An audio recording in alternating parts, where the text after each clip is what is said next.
DJ Shiv Narayan Sitamarhi.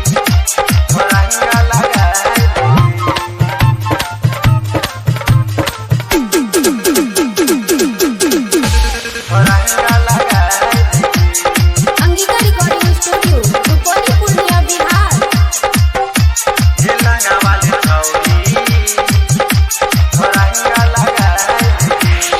दूसरा के जोरा ते घूमे बाजार छौरा पाटा बैठी देखा हजार हमरो से नैना लड़ाइल गे लंगा वाली छौरी थोरंगा लगाइल गे लंगा वाली छौरी थोरंगा लगाइल दूसरा के जोरा ते घूमे बाजार छौरा पाटा बैठी देखा हजार हमरो से नैना लड़ाइल गे लंगा वाली छौरी थोरंगा लगाइल गे लंगा वाली छौरी थोरंगा लगाइल डीजे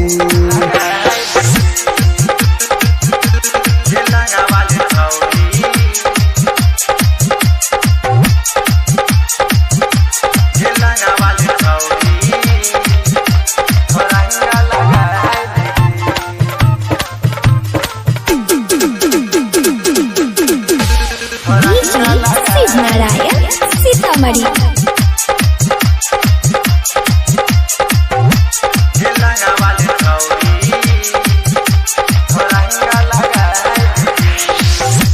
दिल्ली के हम दिलिया छौरी सूट सलवार गे कहियो न होइला हमर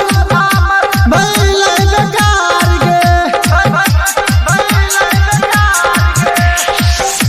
दिल्ली के हम दिलिया छौरी सूट सलवार गे कहियो न होइला हमर भइले बेकार गे हमरे से नैना लड़ाइल गे लंगा वाली छौरी थोरंगा लगाइल गे लंगा वाली छौरी थोरंगा लगाइल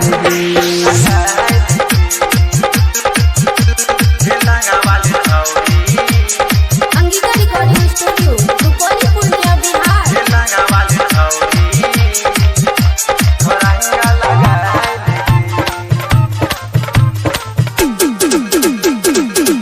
डीजे शिव नारायण सीतामढ़ी।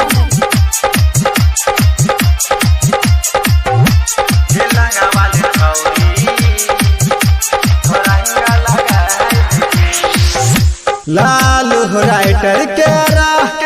लिखल से सांग गे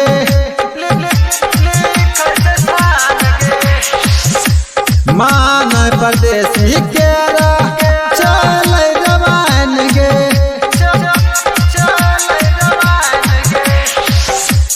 राइटर लालू के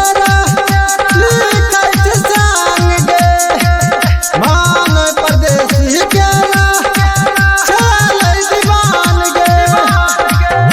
अगे हमरो से तीना लगाई दे